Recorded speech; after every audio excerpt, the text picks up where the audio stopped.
Buenas tardes. Esta es la actividad de evaluación del examen de programación avanzada. Mi nombre es Claudio Muñoz, en la carrera analista programador. La primera pregunta hace referencia a que mencionamos qué se entiende por funciones, método y procedimiento. Funciones. Podemos definir las funciones como pequeños programas o procesos que trabajan en forma independiente del programa en general, ¿ya? Generalmente la función, digo, tiene tres componentes importantes. ¿Cuáles son? Para los parámetros, ¿sí? Los datos que se van a solicitar para que trabajemos o se analice dentro del sistema. El código que nos presenta o nos da ese proceso interno de, entre comillas, cálculo o de determinación de algo, y también un resultado, ¿ya?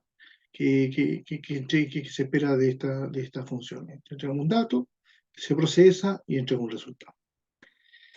En el caso de los métodos, se trabaja muy similar a las funciones también. Ellos pueden requerir ciertos tipos de datos, tienen un código que procesa esos datos y también pueden entregar resultados. Pero a diferencia de las funciones, el método está asociado a un objeto. En cambio, la función es siempre independiente, ¿no? Depende del objeto. Y tenemos los procedimientos, que son básicamente un conjunto de instrucciones que se ejecutan y que en definitiva no entregan ningún tipo de resultado.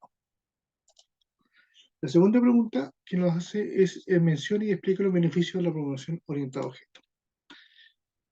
El primer beneficio o ventaja que tiene la programación a objetos es la comprensión y se permite la abstracción de la realidad, es decir, identificamos algo y ese algo lo codificamos a través de los sistemas o del programa. Entonces se vuelve más comprensible al análisis mental o del ser humano. La modularidad también nos permite resolver los problemas en pequeñas partes y con eso nos permite probar independientemente de los resultados. Es más fácil trabajarlo. La seguridad. Bueno, la información se protege mediante la encapsulación y se puede solamente acceder a los datos mediante propiedades o métodos privados. Y eso ya es parte de la programación del sistema. Reusabilidad, es decir, nosotros podemos utilizar tanto la modalidad, los códigos, las clases y todo ese tema y poder utilizarlo ya en otros programas o en otros proyectos que necesitamos realizar.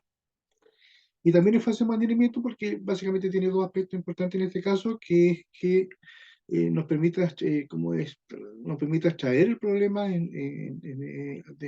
bajo la funcionalidad de objetos autónomos y analizamos objetos autónomos es más específico y nos permite ver en qué nos equivocamos o dónde se está presentando el error. Y también nos permite también añadir, modificar o eliminar nuevos objetos y así hacer más fácilmente la actualización de estos sistemas. La tercera pregunta dice, mencione y explique las propiedades y métodos de los objetos.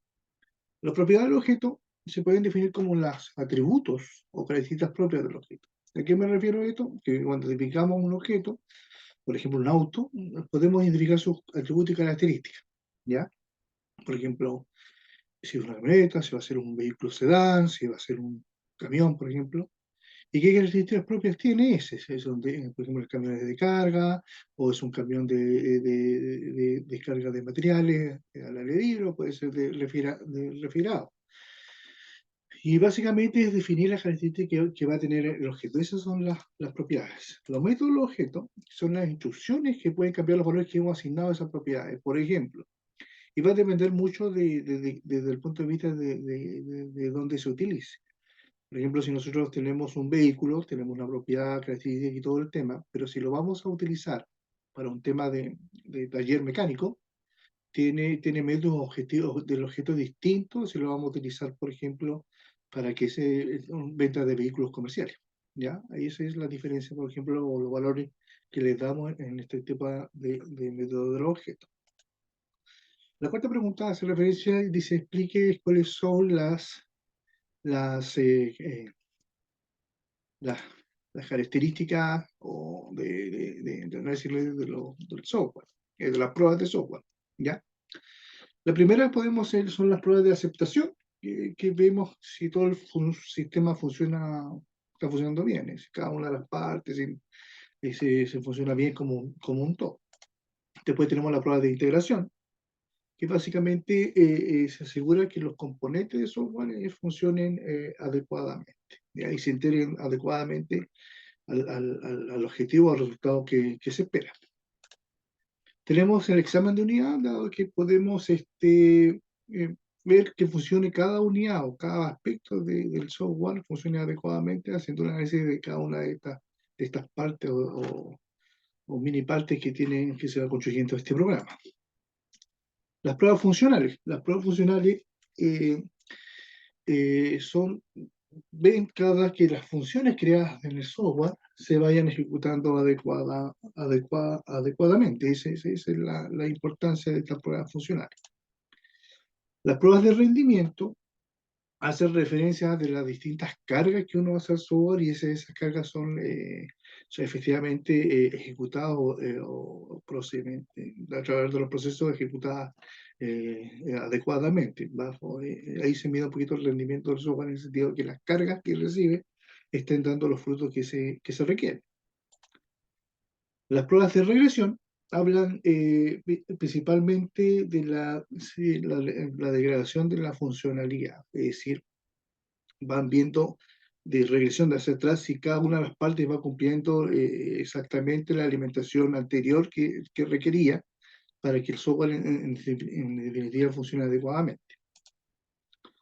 Las pruebas de estrés también tienen relación con la carga, con llevar al máximo potencial en el funcionamiento del software, ya sea por la cantidad de usuarios, por el soporte de cada información en un periodo determinado, y ahí vamos viendo cómo están siendo o se está procesando el sistema, la cantidad de información, de datos de usuarios, de cálculos que se están realizando y que actúe adecuadamente en su funcionalidad y entregue los resultados requeridos. Y, y en las pruebas de usabilidad, eso ya tiene que ver con el tema de que el cliente utilice los sistemas y sea adecuado a lo que se espera del proyecto. Es decir, que la interacción que se genera ahí se genera adecuadamente para que el cliente use adecuadamente el software. Gracias.